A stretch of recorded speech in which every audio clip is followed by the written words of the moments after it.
সবাইকে, চলে এসেছি রান্না পুজোর সেকেন্ড পার্ট নিয়ে। তো বেসিক্যালি এই ব্লগে আমি তোমাদের সাথে শেয়ার করব কেমন ভাবে কি রান্না বান্না হয়েছিল সেদিন। তো এখানে দেখছো প্রথমেই আমার মা উনানে আগুন দিয়ে দিয়েছে, আর আমাদের বাড়ির নিয়ম রয়েছে উনান ধরাতে হয়, তাও আবার নারকেল পাতা দিয়ে, দেন বাপলা কাঠ দিতে হয়, আরো কত কিছু। তো মা এখানে সব রিচুয়ালস কমপ্লিট করতে করতেই চলে এসেছিল আমার পিসি, আর এসেই বসে পড়েছে উনানে। আর এখানে বসানো হয়েছিল ডাল চচ্চড়ি, যেটা করতে প্রায় 1 ঘন্টা টাইম লেগেছিল। আর অন্যদিকে গ্যাসে হচ্ছিল সমস্ত ভাজাভুজি গুলো, আর এগুলো সব করছিল দিম্মা। আর এখানে অনেক রকমেরই ভাজা হয়েছিল, বাট সবকটা ক্লিপ আমি নিতে পারিনি। আর এখানে আমার মাকে দেখো, দুটো রান্নার জায়গায় 2 রান্নিকে বসিয়ে নিজে শুধু দুজনকে জোগাড়ি দিয়ে যাচ্ছে। আর এবছর তো সব রান্না কমপ্লিট হতে খুব বেশি দেরি হয়নি, কারণ এবছর আমার পিসি আর দিম্মা দুজনেই ছিল। আদারওয়াইজ ওনারা দুজনেই শেফ আর খুব টেস্টি রান্না করে। আর তার থেকেও বড় কথা যেটা, আমাদের এবছর রান্না পুজোর অ্যারেঞ্জমেন্ট খুবই কম হয়েছে, কারণ তেমন কাউকে ইনভাইট করা হয়নি। মেন ব্যাপারটা হচ্ছে সামনেই আমার বোনের বার্থডে, আর বার্থডেতেই সবাইকে ইনভাইট করা হয়েছে, তাই রান্না পুজোটা খুব ছোট করেই হয়েছে।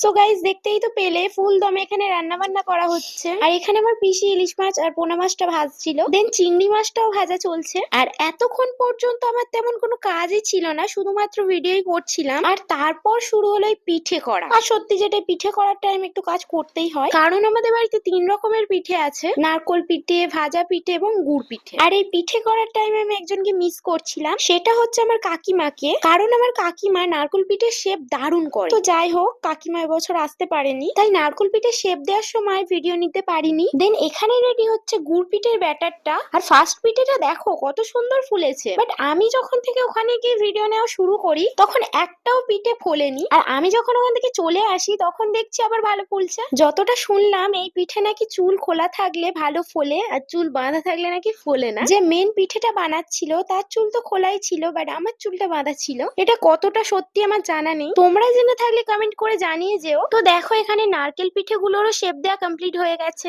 আস্তে আস্তে সব রান্নাগুলোই হয়ে গেছিল। তার মধ্যেই পেয়ে গেছিল ভীষণ খিদে, তাই খেয়ে নিয়েছিলাম একটু ভাজা পিঠে। আর এখানে সাজানো হচ্ছিল আমাদের পুজোর থালা। রান্নার দিন রাতেই সমস্ত জিনিস ওই থালার মধ্যে সুন্দর করে সাজিয়ে গুছিয়ে রেখে দেওয়া হয়। তো আমাদের সব রান্নাই প্রায় কমপ্লিট হয়ে গেছিল 12:30টার মধ্যে। আর ঠাকুরের পুজোর জন্য যেহেতু সবকিছুই তুলে রাখা হয়ে গেছে, তাই রাতেই আমরা ওই খাবারই আলাদা করে খেয়েছিলাম, আর সবকিছু একদম পারফেক্ট হয়েছিল। তো আমাদের রান্না পুজোটা এইভাবেই কেটেছিল। তো বাই সবাইকে।